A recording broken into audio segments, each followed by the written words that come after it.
नमस्कार, आप देख रहे हैं एनवी न्यूज़ 24x7 नीलम बोध के साथ। और आज हूँ मैं राजस्थान के जयपुर में। जी हाँ साथियों, आप मेरे पीछे देख पा रहे होंगे जो शहीद स्मारक स्थल है, मैं वहाँ पर हूँ और वहाँ पर आपको दो पक्ष साफ साफ देखने को मिल रहे होंगे।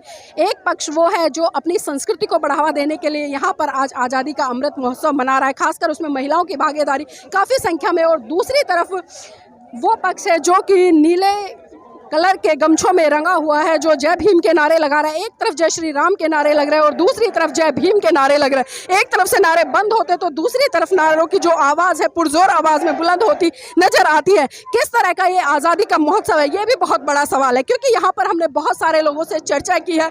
एक चर्चा में निकल कर आया कि जिस तरह से आज धर्म के आधार पर, क्षेत्र के आधार पर, भाषा के आधार पर लोगों के साथ में अत्याचार, शोषण हो रहा है, इस रूप में अगर हम इस आज़ादी के अमृत महोत्सव की बात करें तो ये फलीभूत होता नजर नहीं आता है। आज जरूरत है सरकार को इस मुद्दे पर बड़ी बारीकी से विचार करने की, चिंतन मनन करने की, क्योंकि आज जिस देश में लोग रह रहे हैं उस देश में आज किस तरह की जो घटनाएं हैं उनको अंजाम देने का काम किया जा रहा है। साथियों, आइए मैं आपको लेकर चलूंगी और कुछ लोगों से हम यहाँ पर जुड़ेंगे और चर्चा करेंगे। उन्हीं से जानना चाहेंगे कि इस तरह के जो महोत्सव हो रहे हैं, इस तरह का जो जत्था, जो दो गुट यहाँ पर है, एक जय भीम के नारे लगा रहा है, एक जय श्री राम के नारा लगा, तो हम इन्हीं से जानना चाहेंगे।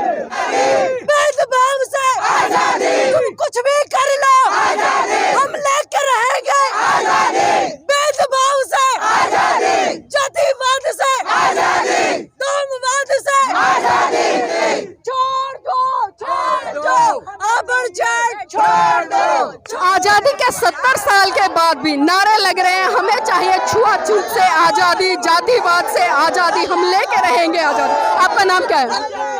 मेरा नाम इंदू है और मैं गुजरात से आई हूँ। मंजू जी, जानना चाहूंगी, आज आज़ादी के 75 साल पूरे होने को है, आज़ादी अमृत महोत्सव मना रहे हैं, लेकिन आप लगातार एक आवाज़ बुलंद कर रहे हैं कि हम लेके रहेंगे आज़ादी। क्या आज आप आज़ाद नहीं हैं?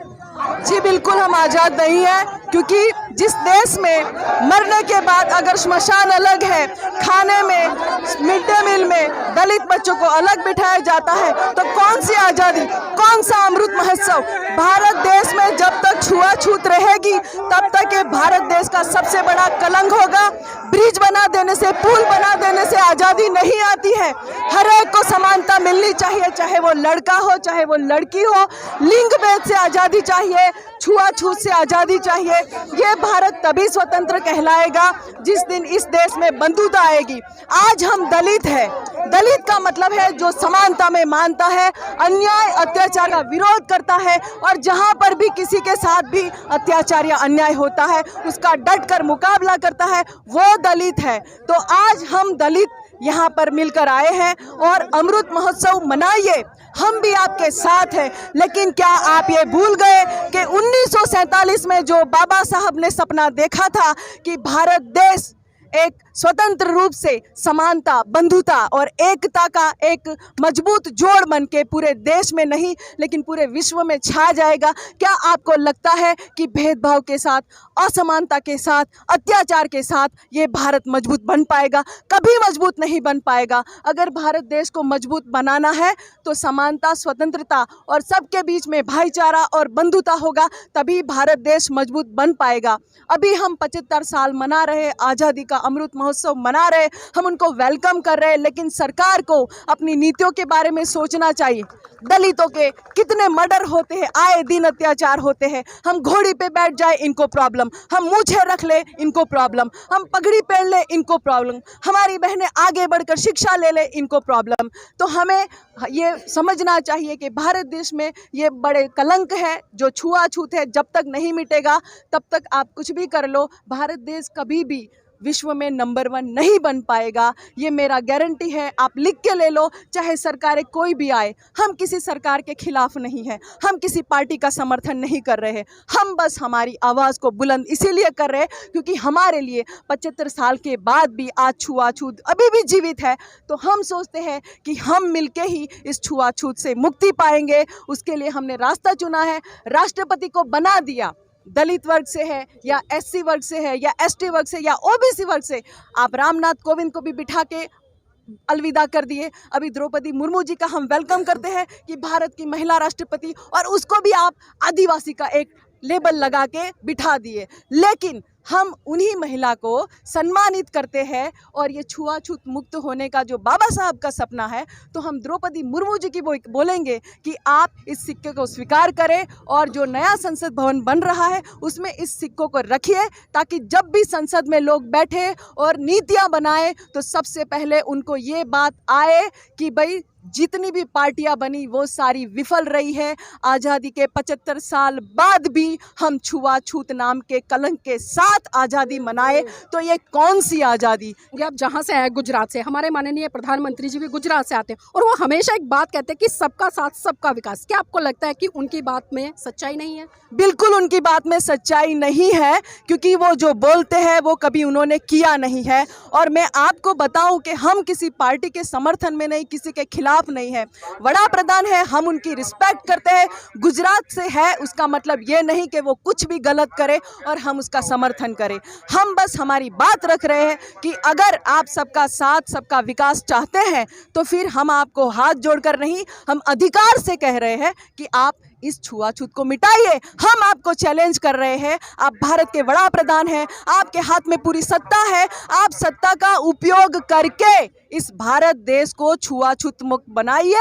2047 तक आपके पास टाइम है, हमारे पास तो टाइम है। और आज अगर आप सिक्का नहीं लेंगे कोई बात नहीं, हम हर साल सिक्का लेकर आएंगे और दुगनी लोकशाही के साथ आएंगे, क्योंकि ये लोकशाही वाला देश है। We the people of India, हमारा राइट्स है, हमारा अधिकार है। डॉक्टर भीमराव अंबेडकर ने महिलाओं को और सभी भारत के जो 18 साल के ऊपर के होते वो सभी को वोट का अधिकार दिया है। हम उस वोट की जो आप राजनीति खेलकर हमको 15-15 लाख देने का जो सबको दिया था, पर्चा बांटा था, वो उसमें भी आप नाकाम गए। बहुत सारी नीतियों में आप नाकाम गए हैं बराबर, लेकिन हम आपकी नाकामियों को साइड में करके बस आपको एक चैलेंज करते हैं कि मोदी जी प्लीज़ कम से कम भारत देश को छुआछूत मुक्त बनाइए, फिर विश्व गुरु बनाने की बात करिए। यहाँ पर मैं अपनी बात को रखती हूँ। आपको और कोई सवाल है तो आप मैं एक सवाल और लेना चाहूँगी। जिस तरह से हम देख रहे हैं कि हमारे माननीय प्रधानमंत्री जी या जिस तरह से भारतीय जनता पार्टी और उनका एक संगठन है RSS, वो बड़े दावा कर रहा है कि इस बार हर घर पे तिरंगा लगना चाहिए। और दूसरी बात ये भी है कि जिस तरह से तिरंगे का कॉन्सेप्ट चला है और अमृत महोत्सव मनाया जा रहा है, तो ये जानना चाहूँगी कि आज़ादी के 75 साल हो गए हैं, लेकिन आज तक नागपुर में RSS के जो कार्यालय उस पर तिरंगा नहीं फहराया गया। तो ये लोग किस तरह से आज़ादी या देशभक्ति का ढोंग करते हैं? वो तो वही जाने, क्योंकि उनका जो विचारधारा है उनके माध्यम से वो चल रहे हैं। लेकिन मैं आपको ये बात बताऊं कि हर घर तिरंगा की बात को हम सैल्यूट करते हैं, लेकिन 2019 में हम भी गुजरात सरकार को तिरंगा देने गए थे। विश्व का सबसे बड़ा तिरंगा 125 फीट उसकी लंबाई थी और 83.5 पॉइंट उसकी चौड़ाई थी, और उसमें लिखा था छुआछूत मुक्त भारत वाला तिरंगा। और हमने बोला था कि आप इस तिरंगे को 15 अगस्त को फहराइए। हमने 9 दिन पहले उनको बोल के रखा था। हम तिरंगों को पूरे सम्मान के साथ उनके पास लेकर गए और उन्होंने उस तिरंगे का विरोध किया, बोला, लिख कर दिया, हमारे पास इस तिरंगे को रखने की जगह नहीं है, जब जगह हो जाएगी तब हम आपका तिरंगा ले लेंगे। तो सबसे बड़ा राष्ट्रद्रोह जो है वो उन्होंने किया है तिरंगा का अस्वीकार करके। तो देखिए आप किस तरह की बातें यहाँ पर निकल कर आ रही हो, किस तरह की बातें जो चल रही है। बहुत महत्वपूर्ण बात यहाँ पर निकल कर आई कि जो लोग आज लोगों को देशभक्ति का एक सर्टिफिकेट बांट रहे हैं, जो लोग आज तिरंगे को हर घर पे फहराने की बात कर रहे हैं, वही लोग राष्ट्रीय ध्वज को लेने से इनकार कर सकते हैं। तो आप इन्हीं से समझ सकते हैं कि एक तरफ तो ये लोगों के लिए एक आदेश पारित करते हैं कि घर घर तिरंगा और हर छत पे तिरंगा, लेकिन वहीं दूसरी तरफ जो देश का राष्ट्रीय ध्वज है तिरंगा, उसको लेने से खुद मना करते हैं। तो इन्हीं चीज़ों से आप समझ सकते हैं कि आखिर देश में चल क्या रहा है, किस तरह की मानसिकता है, और आगे चलकर ये मानसिकता आखिर इस देश के विकास में कितनी बाधक होगी या सार्थक होगी, ये बहुत बड़ा सवाल। आप चिंतन मनन कीजिएगा, सवाल आप पर छोड़कर जा रहे हैं। और साथ ही एक अपील और करूंगी, अगर आपने अभी तक हमारे चैनल NB न्यूज़ को सब्सक्राइब नहीं किया है तो उसको सब्सक्राइब कीजिए, हमारी वीडियो को लाइक कीजिए और कमेंट करना बिल्कुल भी ना भूलिए। धन्यवाद।